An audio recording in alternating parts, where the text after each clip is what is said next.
Hello, everybody, and welcome to another episode of Pinch of Salt, where we'll be breaking down all 10 NACL teams in each of the last 10 days leading up to the start of the regular season for the 2024 LCS Challengers League. Maryville University is our next team up. You guys power ranked them 8th, or at least a tie for 8th with Lit Esports, but they had less last place votes here in our fan poll, so that's why we have them here in this 8th place spot. A lot of returning pieces here, Hawk. This team finished right in the same spot, 8th place in the summer split, as they were the first collegiate organization to promote into the NACL, into a Tier 2 league in League of Legends esports in North America.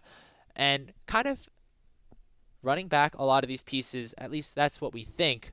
Let's take a look at their roster to start things off.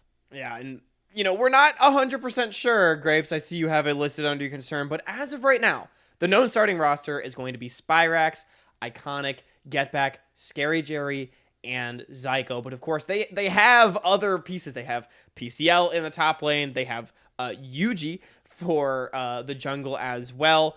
Does Spyrax go back to mid lane? We have no idea. We'll find out. But, what a story it was for Maryville when they promoted in 2023. Not only promoted in, held their own, did not relegate, and now they're here. And Grapes, even though we don't know exactly who's starting, Maryville, it feels like they are the ones leading the charge on collegiate now being so competitive with Challengers League, with semi-pro, and, as long as they get their ducks in a row with the starting roster, I have no doubt that Maryville will be fielding a team that is, competitive at this level.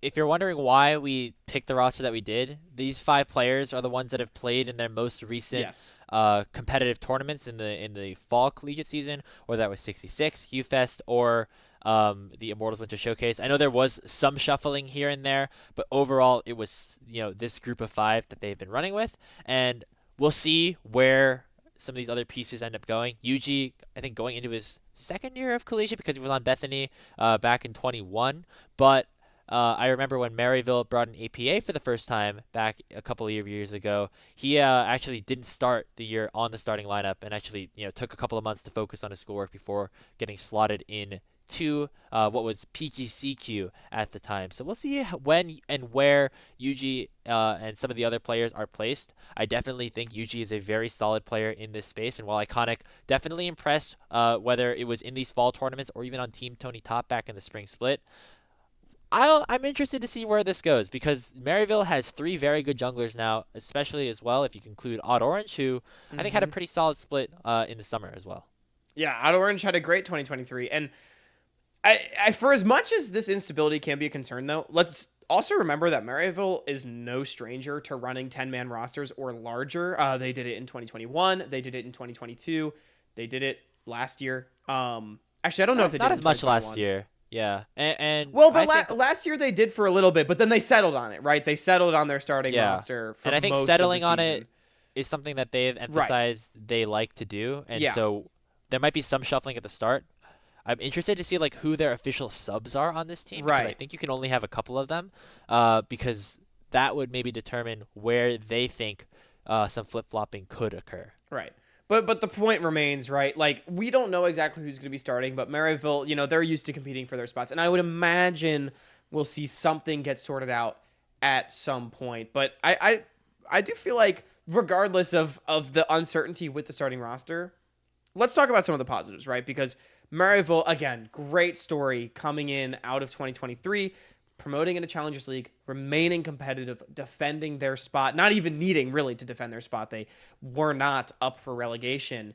And Grapes, at least for me personally, I'm excited because I feel like the most exciting pieces of Maryville are returning. I put the word best on the graphic, but I think maybe most exciting is a better word, because Getback, Scary Jerry, and Zyko, I thought all had incredible 2023s, the best of each of these players' careers.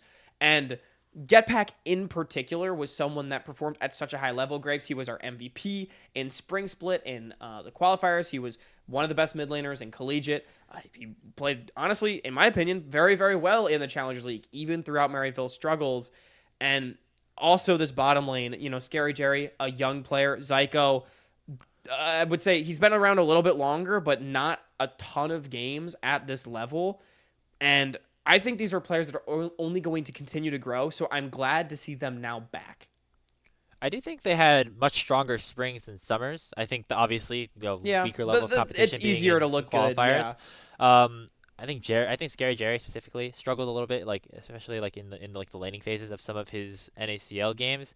I think the bot lane is something that Maryville could maybe look at in terms of like an area that we might have to see take some extra steps. I feel like this actually was the first time that I've watched Scary Jerry and felt like he maybe was a little bit weak in some capacity at some point in the game, where he wasn't always dominating in NACL like he was in CLOL 2022 and in the spring split when Maryville dominated through the qualifiers. But still a young player, still a ton of room to grow, and I think Get Back was pretty solid there as well. But I don't know if necessarily they are, as we said with a team like Wildcard a couple of episodes ago, the top of the table prospects that we're looking at here in our league, where they are all, pretty solid, and I think some have a lot of room to grow. But when we're comparing them to some of the players that we're going to be talking about later on, they might have a tough matchup against some of them. And that brings me to my next point, which is, I guess, a highlight and also maybe an area of concern in a way. But all these guys, it's a Maryville backhanded in general, highlight. these guys got a chip on their shoulder. Yeah. Maryville has been known as the most dominant collegiate organization, and that has not necessarily been the case other than the fact that they promoted into the NACL in 2023. They haven't won a title since 2019. This will now be year number 5 without a collegiate championship here for Maryville University going into 2024, which is, I think, shocking when you think about it. And I know that the people at MU are not happy about that and want to see change there. And even with this roster coming in, while we, with like we saw with Wildcard, we saw this Maryville team participate in some of these fall tournaments, and St. Louis looked better than them in basically every single time that they matched up against them. And that's not something that we have been able to say over the last couple of years. And so in terms of who had the better fall between this roster and the wild card core that participated with St. Louis this fall, I actually think it's a team that was ranked lower in the power rankings. And so that's where some of my concerns, but also that drive to continue to want to prove yourselves are actually going to come through for this team. And it's also concerning as well because, Grapes, to me, some of the struggles have come from the roster positions that are more in flux, right? We've talked about, we don't know who's starting, and I think a lot of the growing pains for this team have come from top jungle. Iconic making his return to Maryville, and I think Iconic had a great individual 2023. A lot of his performances were very good, especially on Tony Top. This player is still so good, but I feel like I've seen Iconic not mesh as well with the laners of Maryville as Odd Orange did last year at the very least. And that to me feels like it's been one of the problems for Maryville, on top of the fact that you have a role swapped Spyrax in the top lane, which is my biggest concern for this team. He has had some better games. At the Immortals showcase, he looked the best in top lane that he had so far. Unfortunately, that is still not that great, especially when we're talking about playing at an NACL level, right? It's one thing at a collegiate level, which, although those are coming on to par with each other, there are still some really great players in NACL that are not in CLOL. And we have not really seen the best out of Spyrax in a lot of the trickier matchups to play. Look, the dude can pick Horn and go down 50 CS, but is that what Maryville needs to succeed? I don't know. And so I get excited for the returning core. I feel like these players will hopefully be able to continue to improve even after some intermittent struggles in NACL summer. But it's really the new pieces. I just don't see them working with the team as well as you might hope. And man, it just comes back to that last point that I have down there with just the starting lineup in general, because there creates all these interesting questions. Spyrax role swapping to the top lane. Obviously, we've seen this happen with other players. The most common example that you're going to think about is Bradley moving from mid lane to the top lane, and having some growing pains, but eventually becoming a very strong top laner.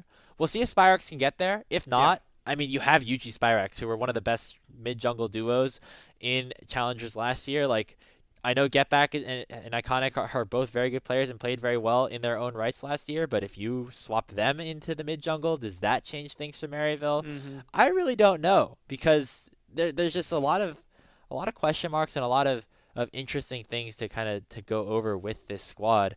And if Hawk, I don't know if you have anything to add to that. Otherwise, we can maybe take a look at that average rank, because I feel like I'm getting a sense higher, lower, or just right.